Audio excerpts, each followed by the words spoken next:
Hello, everyone, the dolls, the girls that are not the dolls, everyone. Welcome to another Dilemma Password podcast. Um, Taylor, how's it going? Better now that the lipstick's off the teeth, and since I've slept. So ready to dive into it. Might be able to articulate my thoughts a little bit better this time around. And we're joined by a not so extra special guest judge, Maddie. Maddie Ice, how are you tonight? Doing well. In honor of a revealed password in this episode, I decided to wear my silk pajamas as a nod to the duo. Duel this round? Yeah. But life's good. Great to hear. Great to hear. So let's just jump right in to another great episode. Cannot complain. So we start the episode with everyone still being crazy as always, ready to jump straight into the strategy, the scheming, the being nasty to each other. Um, and we learned that Trinica fucked up voting Matt when she didn't want to, which sent Matt into the duel. How do we feel about Trinica fucking up after we said that she was in a great spot and that she was like running the game? I feel like it might not have been what she wanted, but the fact that Matt went home, I do not think is going to hurt her game. Matt had a whole, system going on. I think he would have been a target for that, but I think as time went on, he would have been, like other people said, much harder to get out. So a beautiful fuck up for her game, in my opinion. Yeah, totally agree. I think. Hotties. Hello. Who's Edmund? Yeah, I think, sometimes on those couches you get told a different name and sometimes you panic and freak out and just want to be in the majority. Which is why I always say, no matter what, vote who you truly want to go in, go home, what have you, because these things happen all of the time. And so many situations, one vote makes a huge difference. But I do think it was kind of a blessing in disguise because Matt would have been a huge threat. So for him to kind of go right away is maybe not the worst thing for Trinica. So me and Taylor answered this last week, but Maddie, if you were to vote, who would you have voted for? Oh, to go into the duel Yeah. between Matt and Brady. I probably would have voted for Brady. Just because I'm guessing I would not have been a part of that little outside foursome posse. I would have tried to stay with a larger group. And if I was getting information from those people as opposed to the other side, then I probably would have voted Brady. Sorry. You're not sorry, don't lie. Just a little bit. So speaking of Brady, we see kind of at the beginning of the episode Brady talking about how he wants to target Zach all of a sudden. But then he tries to get Zach and Emily on his side against Trinica. Brady has a lot of thoughts. I think we could all agree on that. Um, with Brady, how do we feel like what his plan of action is and like what he should do? Because he has like 100 plans right now, and it is round two, and I feel like he thinks he has a way, but do you see a way for Brady to make it to the end?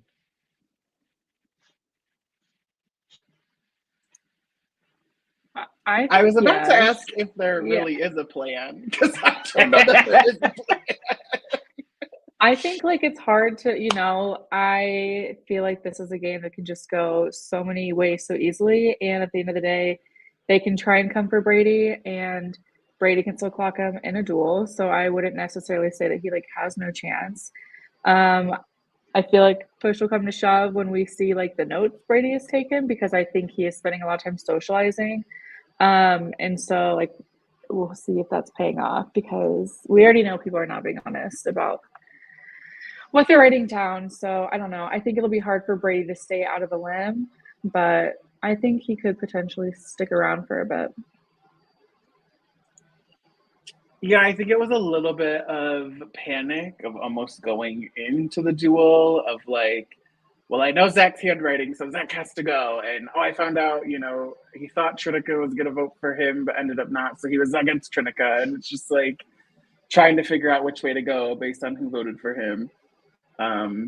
But we see it throughout the episode. He kind of just talks to everybody and wants to get any sort of group going at all and just insulate himself with every single person. So it kind of changes based on who's in the room. But you never know what's going to happen, or if someone, starts piling all their questions on someone and your number one ally goes home, like you need, options. So I get it. I just feel like sometimes the delivery is a little much.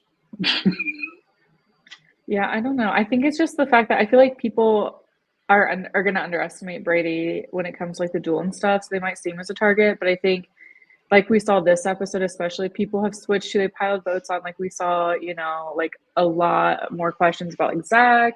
We saw some like votes on Emily. And so I think the social game is what's really going to help them. And I have to make one comment about this conversation in particular. My favorite line from this conversation is Brady was like, "I won't hold this against you, Emily." And she says, "Well, if you do, it is what it is." And I was like, that was iconic. So Yeah, I kind of like seeing the like gameplay of Emily and Roshni, who like really don't know how to play games, and they just kind of like say it how it is, and they're just like whatever. Whereas like Brady is like trying to be calculated in like what he says, and he's like, let me say some things here, say some things there, like make sure everyone feels good with me. But like I don't know, I kind of like the gameplay of Emily a little more, where it's just like blunt and like yeah, cool. Like if this happens, it happens. Because what are you gonna do? Send me in a duel? It comes down to me at the end of the day. Like, and I think that's like usually like a common mistake we see in other formats is the new players are going to say how they feel and they're going to be blunt about it, and they don't necessarily think like, oh shit, this might hurt me. Like I'm being honest, but like they don't always realize that's maybe not how you should approach things. But in this format, like, what are you going to do? Like I know they're scared of her, so it's like you might as well say what you want, girl. Like say it. Yeah. Tell them it is what it is. So speaking of new players, saying it how it is, our Queen Crystal still dead set on wanting Griff gone. Like, I love Crystal so much. Like that is the one, but I just don't get it. I don't get it. It was cute, round one, cool, yeah. Like let's act a fool, try and get a target on someone. But what are we still doing going into round two? I have nothing bad to say about Crystal, so I don't really know what you want me to say. I have impeccable gameplay, impeccable strategy. People know where her head's at. You know what she wants. Because everyone's like, oh, this is all a ploy. Like her and Griff are like actually working very closely together. And it stems from jealousy because I would die in this game for Crystal.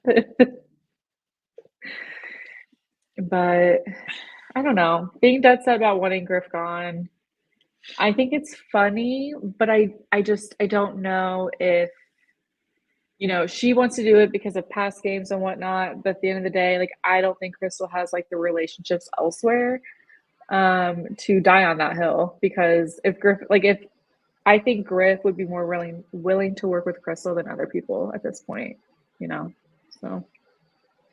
Yeah, that's a good point. It seems like it's all from outside stuff before they arrived at the house.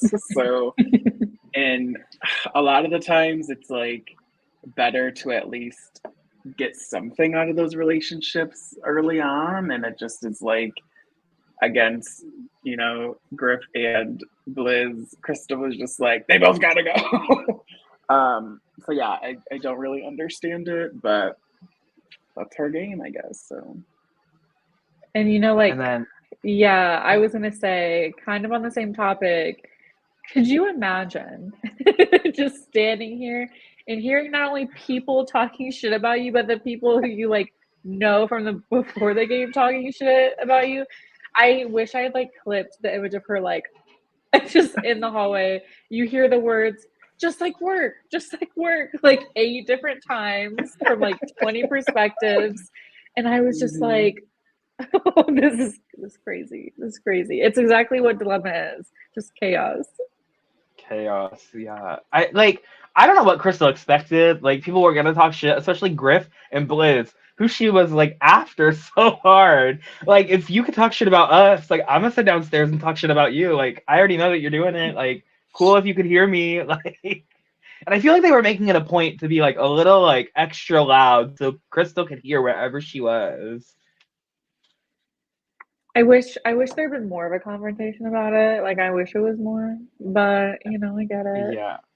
It would have been If that funny if was me, Crystal I like would have stomped down the walked down the stairs. stairs and I would have been like, "What's going on here?" What about me being a Scorpio? Tell me. Yeah. Tell What about me. work? Did you mention work? We can talk about work. Like, I would have What been is Like, your like, work yeah, thing? so Hey, Mama, you want to give uncomfortable. TV? That's the best TV you could give.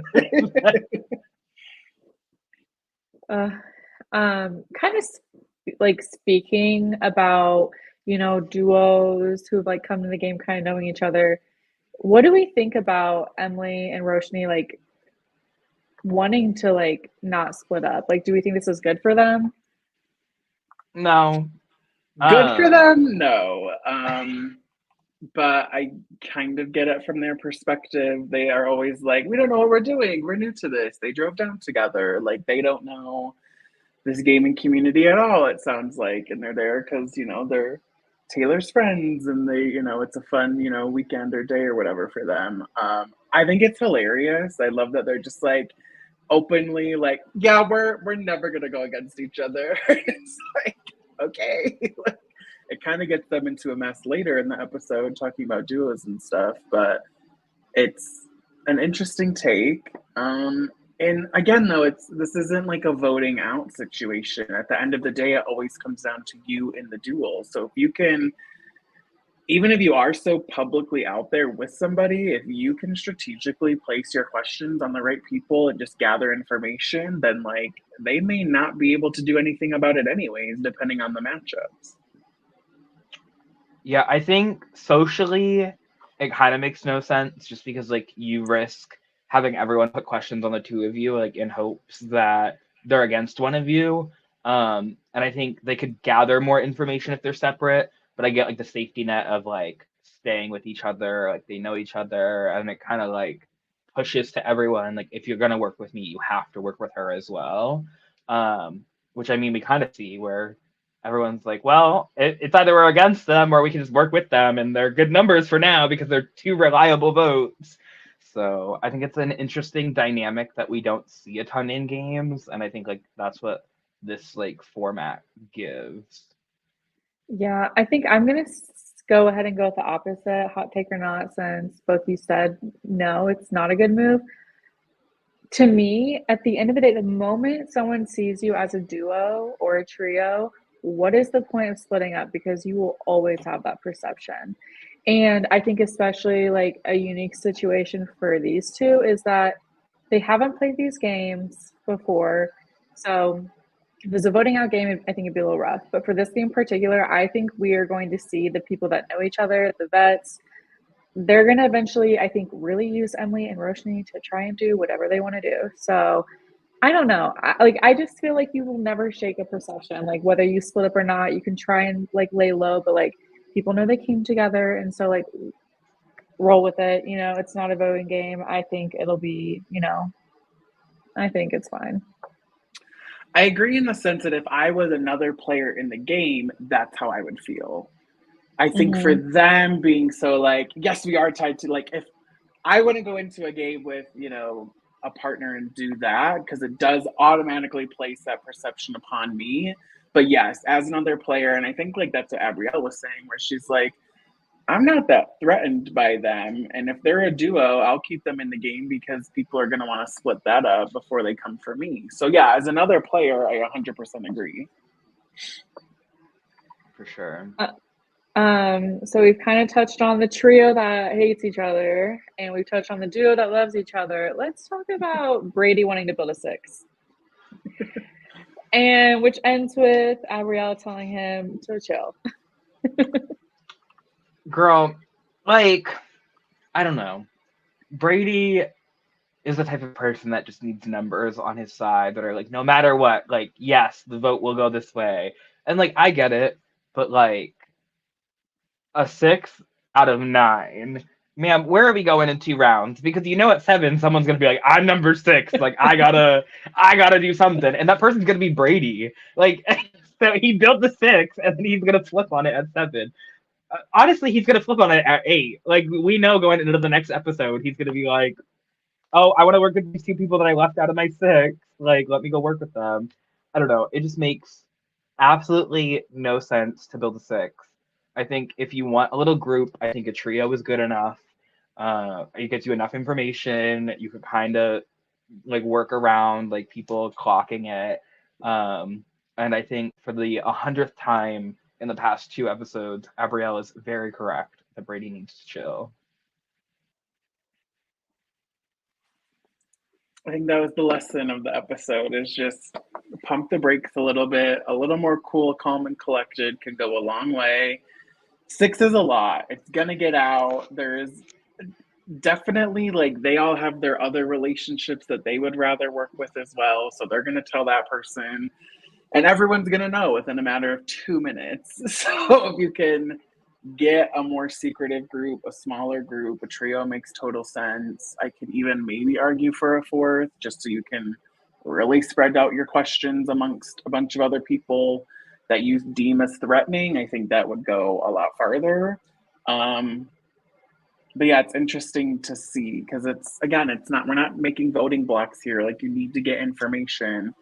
And if people figure out that you're making all these promises and trying to get this person and that person and all these, big groups, little groups, then it's just going to burn you, and they're going to turn on you and, start getting information on your password. And I think it's going to kind of hurt you in the end. But yeah, like I'm a people pleaser at heart, but like that is a lot of people to please in the game where like the information is the most important part of the game. Because are you going to be giving all 5 other people like everything you know? Because if it comes down to, like one of your allies going into a duel, so the few you're not aligned with, they're going to have all the information you had. So I do think it's better to just like keep it small, get what you can. I don't know. 6 is a lot. 6 is a lot in a voting game, So 6 is even harder in this kind of format. So for sure. I don't know.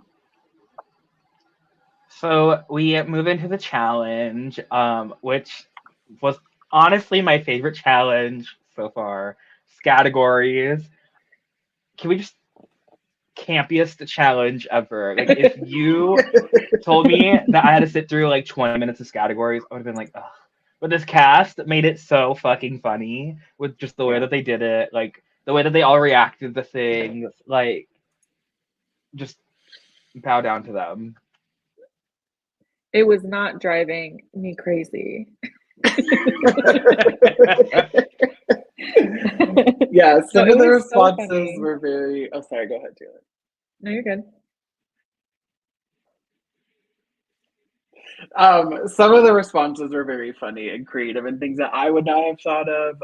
And it was, to be able to kind of play along as the viewer, and even give my own opinions if I were judging, just to me and myself in my, apartment here, was very fun. So I agree. If I heard this is the challenge, and I would have been like, I don't know how that's gonna go, but it ended up being really good TV, and just a bunch of laughs, which is always good to see. Yeah, I think especially for a game, you just normally be so tight. I just feel like this version just took such a fun twist on it. Taylor did his best. Like, I think the call, he asked for the viewers to let him know if he made the right call here. I think he did when he made the calls, but he also like let people be funny. And so he got all these crazy answers, but yet motorcycle was not an answer for something people drive. Like, it was just wild. But it was cute. Like, I thoroughly like enjoyed watching all of it. I was on board. I did not skip ahead. And I feel like it was just one of those challenges where, yeah, people wanted safety, but they also were like having just a genuine fun moment with each other too, which I think has just been the theme of this game. And I would like to shout out the sponsor, Mooms to Go, right now. Thank you so much for sponsoring this episode. It's so great that Taylor keeps getting sponsors after sponsors. So, Trinica wins with 11 points. I honestly didn't expect her to win. I was like, oh, Brady's getting a ton, Roshni's getting a ton. Like, she kind of came up out of nowhere. How do we feel with Trinica getting safety for this round? I think it was good. I think, especially after feeling like the crazy creeping in when you felt like you did something wrong, I think it's nice to where she knows she's safe. Like, she can actually like sit back and like try and be logical but not do it, and like the paranoia creeps in and people love to be rash in these kinds of games. So I think it was like, we're all Trinica stands here, so it was nice because like, okay, our girl can breathe for a little bit. So I thought it was good. I think it left a lot of doors open. I don't think she was going in if she wasn't safe, but I don't know. Yeah, I thought Roshni might have had it when I was watching it and just in my mind kind of calculating. I will say, I guess, going back a tiny bit, I thought it was funny how Taylor was like, looking at these scores, I'll give you a point. Like, he was trying to make it as lighthearted as possible. But happy for Trinica. She also has my stand card. I think she's doing so well.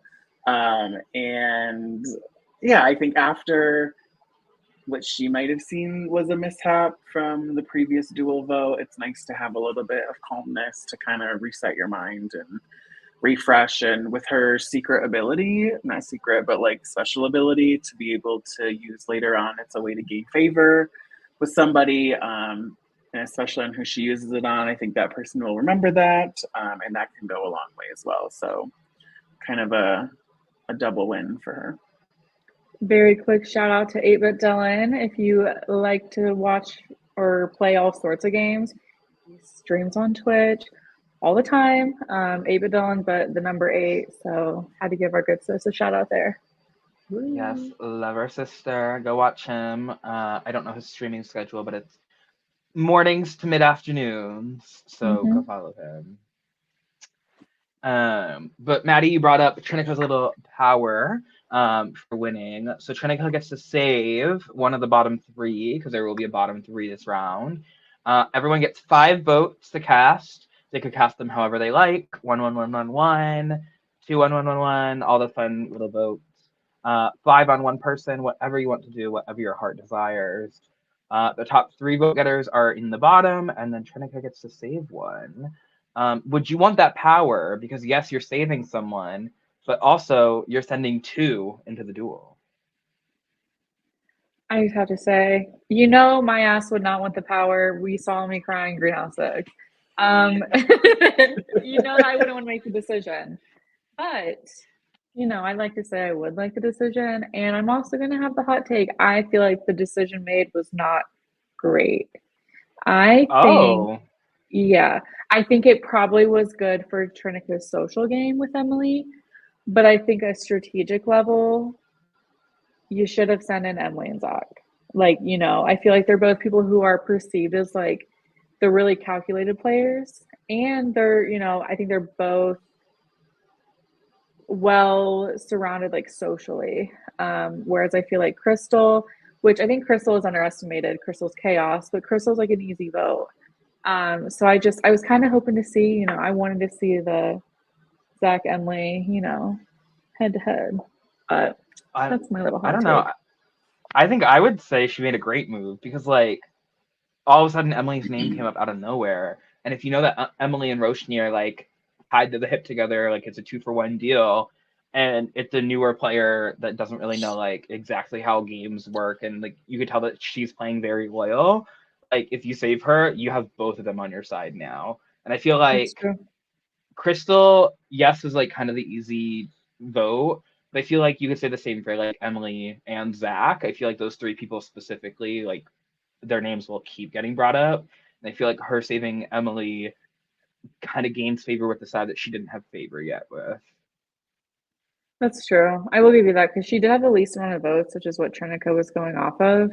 And Trinica, does want a trio with those 2. But I'm just saying, like, I think I would have been like, both of y'all need to go. So I'd been like, time for you guys to,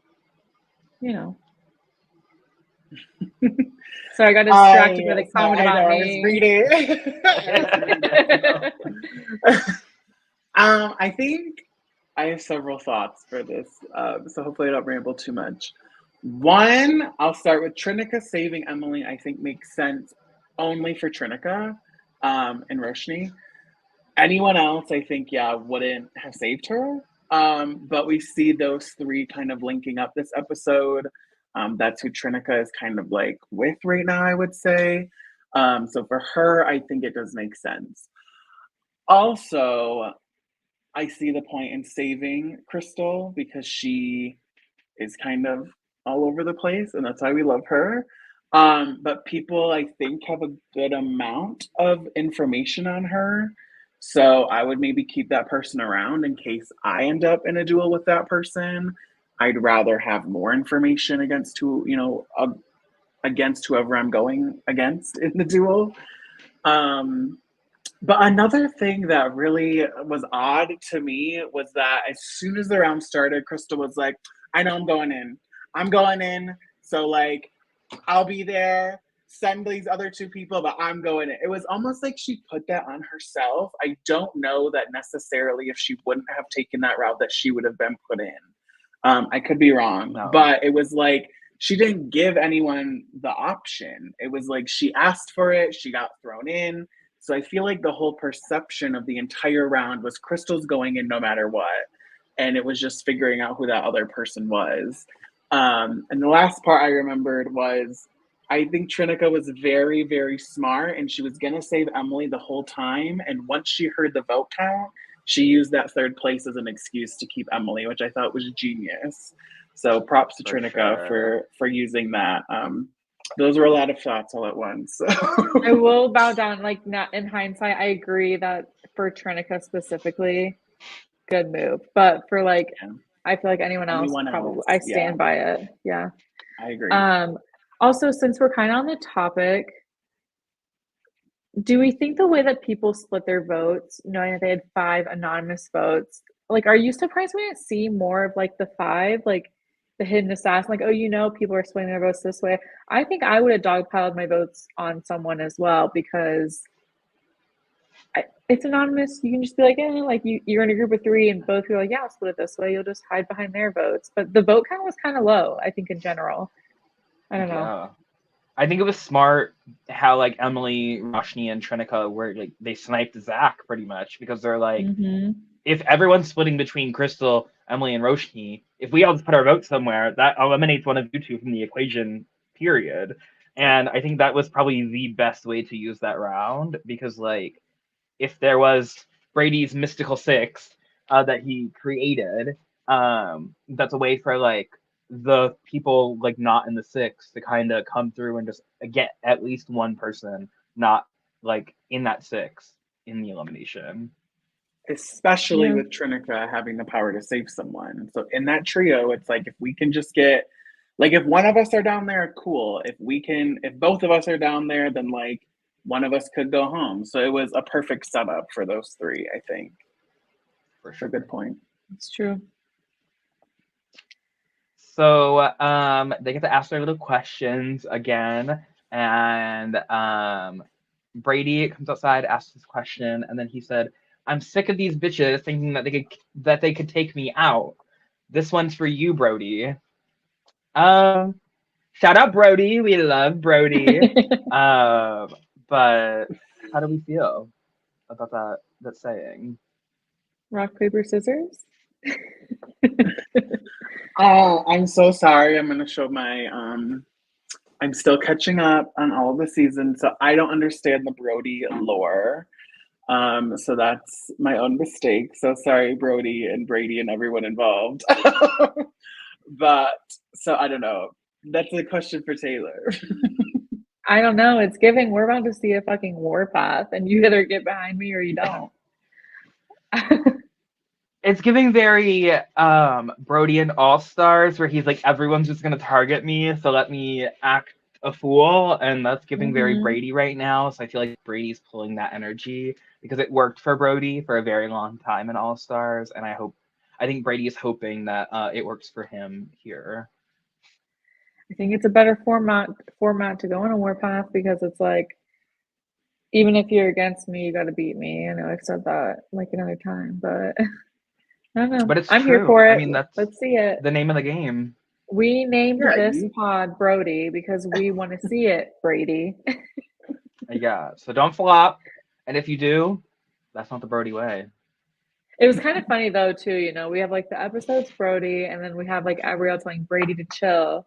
Just like she told Brody, you know, you need to chill in the All Stars. So it's like full circle. But trying to look to see. So for the investigation questions, since you were saying everyone kind of got their questions, we did see a lot about where we didn't see. Was it Zach and Abby who didn't get any last round because they got a lot? It seems like the questions were all split between Abby, Zach, and then we had a Griff and we had a Blizz, which Crystal was the one who asked about Blizz. But we did have, you know, a lot of questions kind of go that way. So it seems like this game, things are just going to flop back and forth, and it's not just going to be like, oh, they were in trouble last week, let's dogpile on it. I think it will constantly flip. And I think it's better to flip back and forth and not consistently target someone because, like, when we played a test game, it was very, like, target Meredith because, like, Meredith is super smart and she has, like, a great word. But then, like, the second that Meredith went into elimination, everyone's like, I have nothing on anyone else. Yeah. And you need to keep your options open because, like, if Meredith goes home round 2, like, what do you have? Or, like, you're at the final 4 and you're like, oh, shit, all my questions are on Meredith. Like, if she's not in the finale, like, I'm screwed. So I think it's smart that everyone's kind of branching out, trying to get opinions on other people. I'm just waiting for the nastiness of people to start lying about the correct answer to their question. Yeah. I still think Griff has the most iconic questions to date. For anyone who does not remember, Griff's question during the investigation was, is anyone's word a flower? Which I think even caught Taylor off guard, who said, not to my knowledge. I don't know what Griff is on about flower. Maybe she saw Greenhouse and was like, oh, these people are going to be like so on flowers because like they've played that game before. But this is like the third time that I think someone has brought up something about a flower. It's giving tulip. It's giving roses. Even watching the first episode and the second episode, I can't get behind. I'm not an English major, so maybe this helps other people. I don't understand the questions of like, is it a flower? Is it a noun? Is it above a 5th grade reading level? Like, I don't understand asking any question other than letters and placement because that is the information that you need. I would not ask anything in terms of, is this someone's name? Is this a city? Like, that does not help me at all. I think even when you get into the duel, like, it's all about figuring out what is your first letter? What is your second letter? Because that's going to help you build out their password. It's a huge issue I have with all of these questions. Maybe Griff's just telling us that her social game is impeccable and that everyone else will give her the answers that she needs. No, but I agree. The one that's like maybe borderline is a noun. Like that's the best of those worst, you know, options, but it still is not going to narrow it down like at all. So it's just like, I don't know. I think it shows Griff is like here for a good time, you know, maybe not a long time, but you know, not good questions. Yeah, like I think you should ask about vowel count and then you should do every other letter because then like you figure it out from there because like if you get the first 2 like that kind of gives like a lot in terms of like you use a common word that could like have a lot of letters in the end like replace it. But if you ask every other letter you just kind of fill in the blanks from there. And I kind of dogged the like map strategy of like does it start with the like AESOR. I think it's smart because then you could do the next thing as A through M or whatever and cut it down in half. But yeah, if you're not asking about vowels and you're asking about a reading level, if someone's single, if it's associated with a food, I have some questions for you. Just the chances are so low that you're gonna get the answer you want. Mm-hmm. So So going into the strategy portion, the beginning of the strategy kind of relies heavily on talk of the Blizz, Griff, and Crystal trio, because Crystal was like, I'm going after Griff, like I want Griff gone, and then everyone keeps on the conversation of, oh, is this like trio like actually against each other, or is it all for show? And I would just like to say, y'all, it is because Crystal is just a mess, and that is why we love her. hot mess. But At least put hot yes, behind it. a hot mess. But I don't know. Like, it's interesting to see that like people were still so dead set on going for the same three people at the beginning of the strategy portion as they were last round. I would think that you would want to kind of like try and switch some things up, especially because you got so much on the people last round that are still here. Like, why wouldn't you go after people like Abrielle and Brady, who you have nothing on? And if you get them in elimination together, great. Like, one of the people that I have 0 on are going to go home. That's a good point, because I think people aren't necessarily voting who they think they have the least amount of information on. I think people are voting based on the social breakdown. And so I didn't even kind of think about it like that. But that is like best case scenario. That's how people should be voting. It's like, hey, I don't know either of y'all's. You both can go in and one can go home. So I don't know. I don't know. I can't agree more. That's all I have to say. You can't remember more? Or, oh, you can't agree more. Can't agree more. Mm-hmm. I don't know. It's like the whole, that's why like sniping Zach was a smart idea. I don't think there was much information on his word at all. So like go for someone you don't have anything on. It's weird because the people that I trust in terms of a social structure may or may not be the people I ask questions about. I would want to spread my questions out and get the way I guess I would try to do it is, yes, either get people in a duel that I have nothing on, so it takes away one of my problem people that I don't have to waste questions on, or it's like at least get 1 or 2 questions or gather some information on everybody. So no matter who I'm up against, I'm already 1 or 2 questions ahead of them in the duel. And I don't know that that's how everyone else is thinking yet. Maybe because it's so early, but this whole like, I just want to be in a majority and find my group is like not what I personally would be doing with this format. But that's the blessing of like a new format, you know, it kind of grows as each time you play it and people learn things and you don't think about it right away. So it's easier to say watching it as a viewer than being there. But Right. For sure. Right. So, kind of speaking about what's smart and what's not smart, we kind of already talked about like duos and trios and stuff. In this format, do you think it is best to split up the duos or no? Because that was like the topic of conversation this whole round. It was like, there's a bunch of duos, like, should we get them out?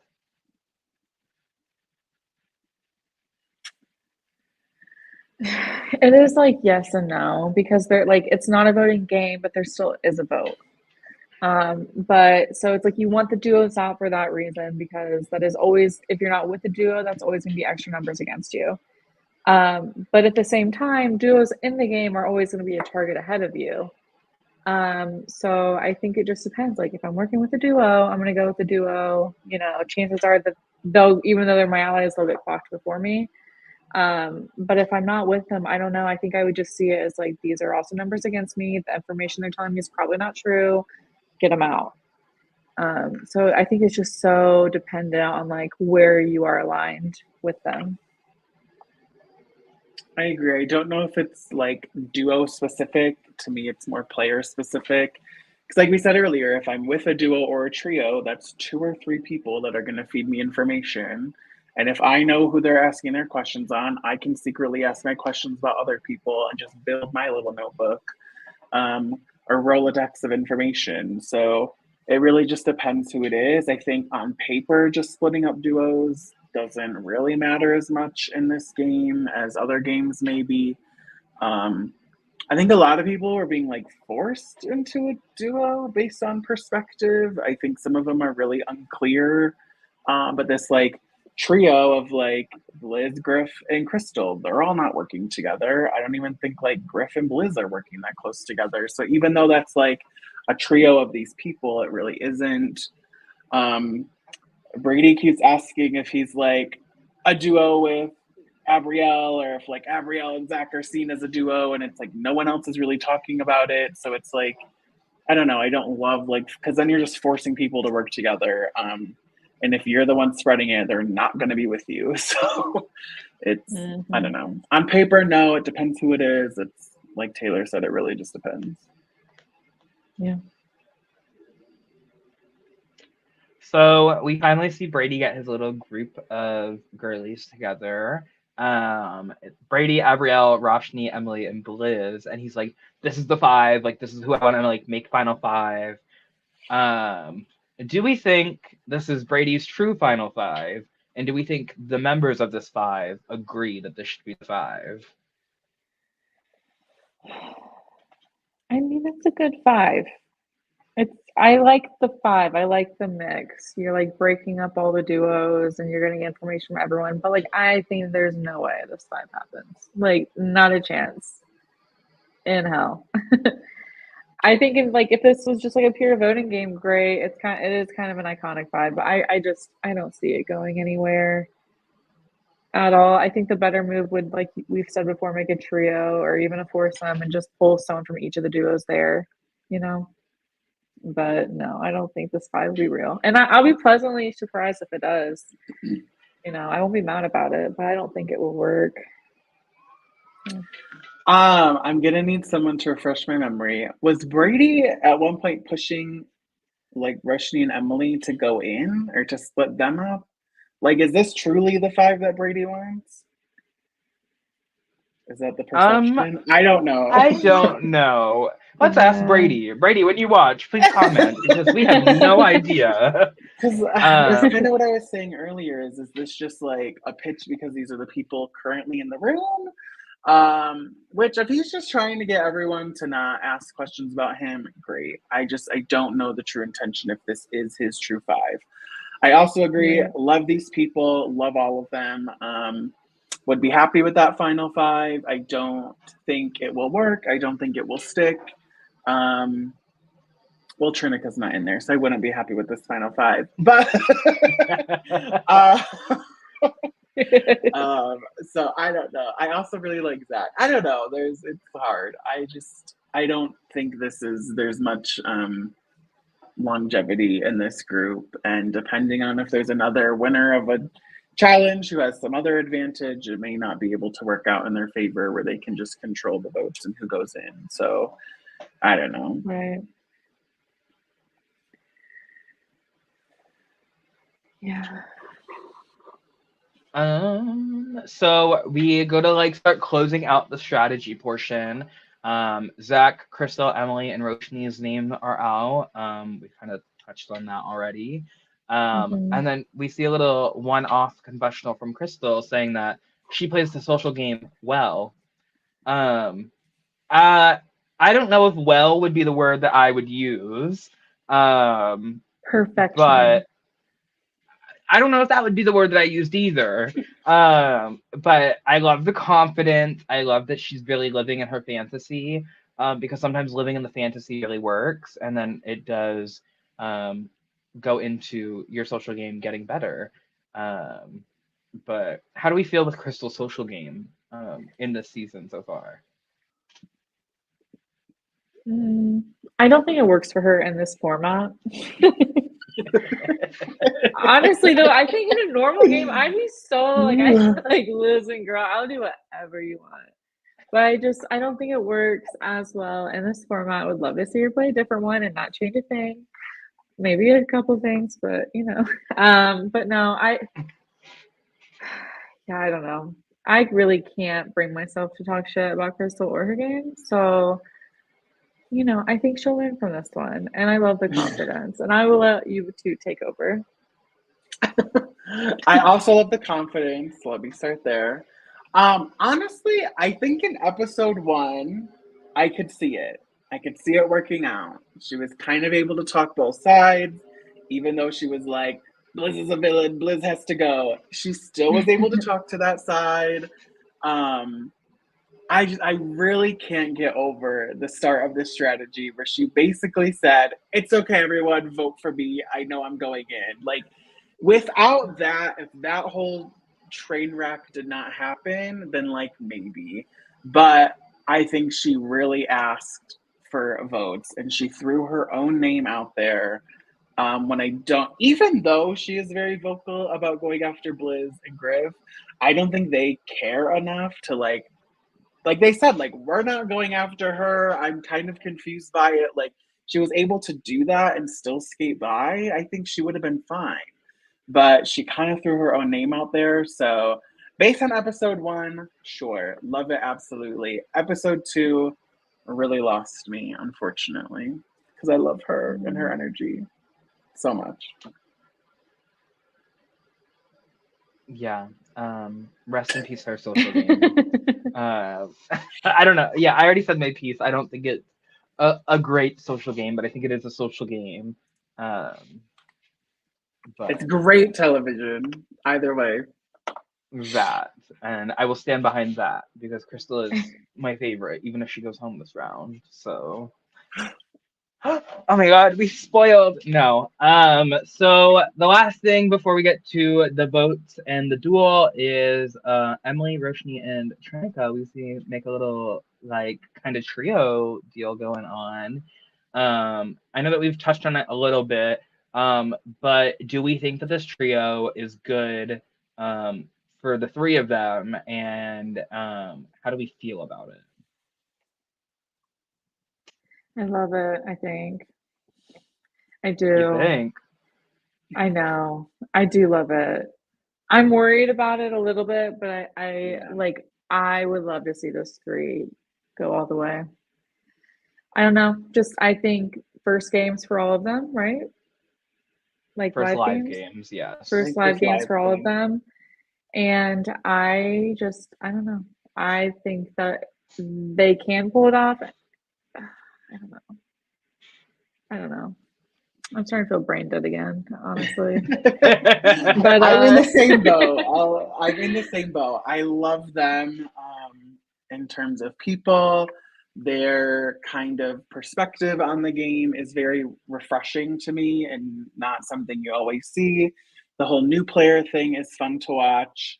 So yes, I love them. I also am a little worried. I don't know how well it will able to go and how far they'll make it, especially since people are already talking about splitting up the duo of Emily and Roshni.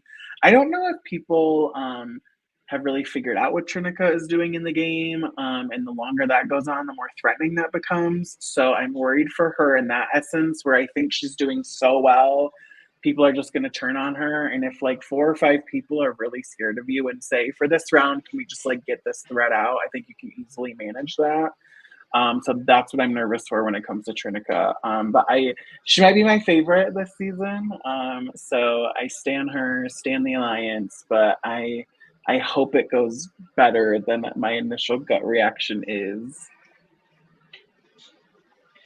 Yeah, I think I really like this trio. I think it really works well for the three of them, but I think Trinica benefits the most from it because now that everyone has been kind of shit talking Emily and Roshni and like they've kind of talked about, oh, like maybe we should split up the duos. I think she gets the best benefit of having them on her side. But I also think it's great because in the like the later end of the game, like those two might be like the only ones that give her the real information, whereas like they might give fake information to other people. Because I think Emily is starting to like really grasp the like there's a certain point where like things need to change. Like, yes, I'll be like straight up and honest about it. But I think Emily's gonna realize after a duel, I think she's gonna go in a duel and win, and then she's gonna realize she needs to start lying about all her answers. And I think that's gonna be the turning point for that little group. I don't think they're gonna make the final 3. I do think one of them will get cut up to a point, but I can see 2 of them in the end together. That's a good point too. I wanted to talk about Emily and just forgot. I feel like you can see the switch when she's like, okay, I'm gonna become a game player. Like I can kind of see the spark in this episode. And she's like, whenever she goes to vote, she's like, I feel really bad. And like I think she genuinely does. But I think she's starting to like get her footing of this is a game and like these people are gonna be threats. So let me ask questions and try to get votes on them. Like she's really starting to like see the full picture of the strategy and that's a great point. So I think I agree. I could see her like going in. People are already realizing like, oh, she's super smart. She's in this duo, so I see her getting targeted maybe more than Roshni based on conversations that the cast is having. I hope she will win and come back and really like, guns blazing, go for it. So, So then we see Zach, Crystal, and Emily get the most votes to be sent into the duel, and Emily gets saved. We kind of already touched on that. How do we feel with Zach versus Crystal going into the duel? I didn't want to see either of them go into the duel right now. Honestly, Zach is my good sis from Greenhouse 6. Crystal is the biggest icon of the season. And I don't know. I think it's going to make people more scared of Zach, and spoiler alert, he does win. But I don't know. Honestly, about how I feel about them going in. I didn't want to see either of them go in, so I just like that's my only. It's like bummer. I agree. I wish like it would have been other people. I am also a Zach fan from Greenhouse 6. Zach is like crazy smart. I think it was really funny how Abrielle was like just real to real, like Emily, if you go in, you do not want to go against Zach. Like not trying to protect him. Yeah. I'm just letting you know. And I think she meant that ish. Like Abrielle's so real for that.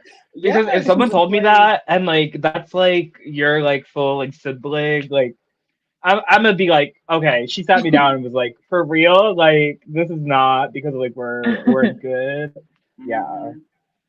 I think it ends up being okay because they figured if they dump all of their votes on Zach, then like, which I don't think they even did, but like he would go in and like Emily could get saved and maybe he will go.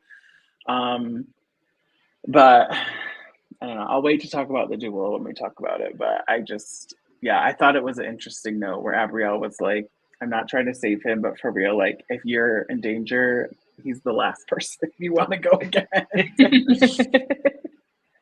Yeah, because Zach played the like little test game with us, and I like out of anyone, other than Meredith, I think I was most scared to go against him because like we really did not talk at all, but then like towards the end, like we were always safe with each other. So that, like we would start talking about like what we had going on, and you could just tell like Zach knew like what he had to ask and like when to like clock a word, and like I knew the second he went into an elimination, he just needed to get like rid of the first elimination jitters that he had, and he's like gonna be locked in now. I think he knows what he needs to do, because he did it so quickly. I think he knows his little strategy and it works. So I think Zach is gonna be someone that like they're gonna have to guess his word outside of an elimination to send him home. For sure. He's smart as fuck, and it's such a compliment, but it's what is going to probably land him in elimination more than once this season. So, yeah. So then Zach and Crystal duel, and Crystal sadly goes home. There goes all of the entertainment of the season. How did we feel about the duel and Crystal leaving? I'm disgusted. Zach, that was so nasty of you. Should have fell down so for happy our queen. For Zach, but I just, like I said, I didn't want either to go home. I immediately ran to the Taylor Luke's PMs and was like, I'm done watching. I don't care how it finishes. And he said maybe there's a matter bet. We're definitely joking about it, but I would be like, it was very rude of him not to rig this one for both to stay. So I don't think the know. ratings could suffer from the crystal stands leaving the chat. Yeah, kind of a lose-lose for me as well, no matter what would have happened. I think I know I was watching it after you all did. I think I had to watch it the next day or something. And I texted you all immediately. It was like, Zach meant business when he stepped into for that car. sure. It was like, it scared me through the computer screen. I was like, I never want to go against him in anything. Like, he was on his ish. He knew what to ask. He was like narrowing it down. He was very like direct and confident and quick. And that would have flustered me as well. I feel like Crystal kind of operates on a little, zippy energy, but I think it might have added to it. And you could see her kind of like not realizing what to ask and like, but it would have done the same thing to me. So it was very, very impressive and terrifying watching Zach in a duel. And Pop, I think you're right. The best thing for this cast to do is to figure out his word outside of a duel and probably wait to then go in against him when you have a ton more information on him, because he's one to be forced to be reckoned with. I wouldn't want to either, even if I knew his word, like 100%. Well, I would just guess the word outside, because we found out from Taylor, and they also mentioned it in the episode, that you have like one guess per round to guess someone's word. I just guess it outside of an elimination. Like, that is probably the only time I would ever do that, because like Zach going anywhere far in the game, like even if he's not in eliminations at this point forward, like if he gets the information to guess your word, he can just start taking people out.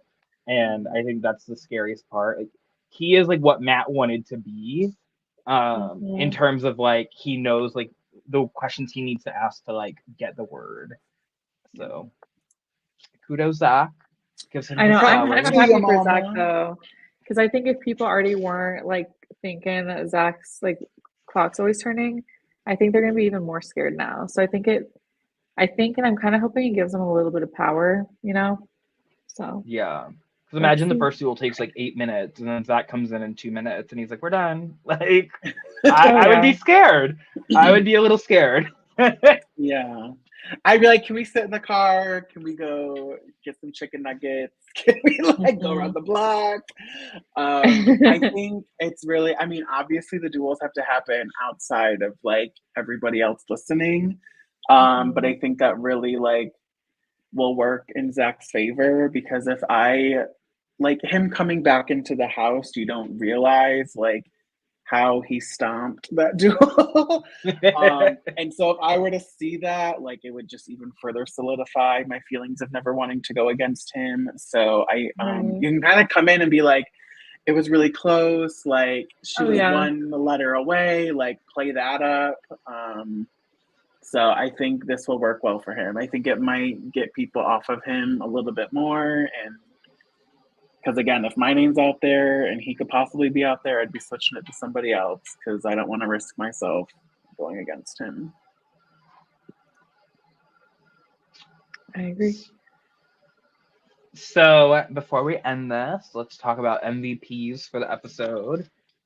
Maddie, since you're the special guest, why don't you go first? Let's see. I'm going to place my MVP on, it's really hard. I'm going to go with Abrielle, for the reason that I feel like right now she's in the best spot. I think she's low key. She got a question here or there, but I don't think she's on anyone's radar. Socially, she mends with people really well. Even if like Emily is not someone she's like super closely working with, she gave her the heads up, like Zach's not someone you want to go against. So I don't think anyone has like her in their sights or crosshairs yet. So I feel like she might be positioned the best right now. Second place goes to Zach, just for his dual performance. All right, if we're giving first and second, I'm actually going to say no. It's letting me, so I can go into. I was thinking Abby, but I think, and this might be an interesting take, Um, we're gonna do first, second, third. I don't know. I really like Roshni. I hear me out in a duo, and I feel like people want to work with that duo. And like the difference for me between like thinking about Abby is people are asking questions about Abby, people are asking questions about Emily. But I don't know. I'm just gonna say like I felt like she was like cool, calm, collected, and behind the scenes. Maybe she didn't do anything crazy this round that gets her like MVP, but I'm always like, she's playing the game I like to play, so I'm gonna give props. And then the craziness, I don't know. Some honorable mentions I'll just say are Abby and also Zach. So and Trinica. So half the cast. Trinica was also up there because she's my favorite. I almost said Trinica, but I'm like I feel biased. If we're doing first and second. Honorable mention. I like that better. Okay, first an honorable mention. So I was thinking about this long and hard before we came on this podcast. And I honestly am gonna say Zach is my MVP for the week. Yes, he went into elimination, but it's because a trio last minute tried to save themselves. And they did, and they sent Zach in. But Zach just showed that like he's here to do the damn thing. And we know that Zach can do the damn thing. And I think no matter what, he's not going to get flustered. And he still has a really good grasp on like the social game with people. And I feel like people aren't going to want to send him in again, because then it kind of turns into the whole, oh, if you keep going in, you're going to get in your rhythm. And I don't think they would want that to happen. And then my honorable mention is Emily. I think Emily, even though she was talked about a lot, gained a lot of favor this round because she got Trinica on her side. And I think with that little spark of like, I'm here to really play the game and I'm starting to understand it more, I think she's going to be a threat. And I think she'll be able to use the knowledge from this round to help advance her in the game. I hope so, because I would love to see it. I think she's getting there. She's gearing up. I agree with these. I think when I did said my MVP, I was like, who's in a really good spot right now? But like in terms of like who's doing things, I agree with all of these picks. So we just named almost all the casts and we left out like 3 people. I'm sorry to the 3 we Oh, to you 3, you need to step it up. Yeah. I don't maybe like try and like play a little harder. One of them needs to chill and not.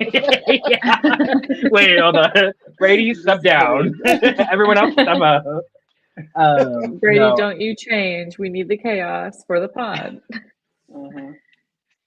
But yeah, no, I think it was another great episode of a great season. We have another episode happening now. It is 10 minutes in.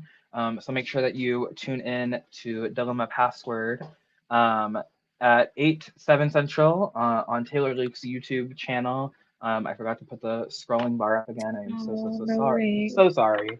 Every Thursday, there are 2 more episodes this week and the following week after that. Make sure to tune in. Any last minute things before we end the stream?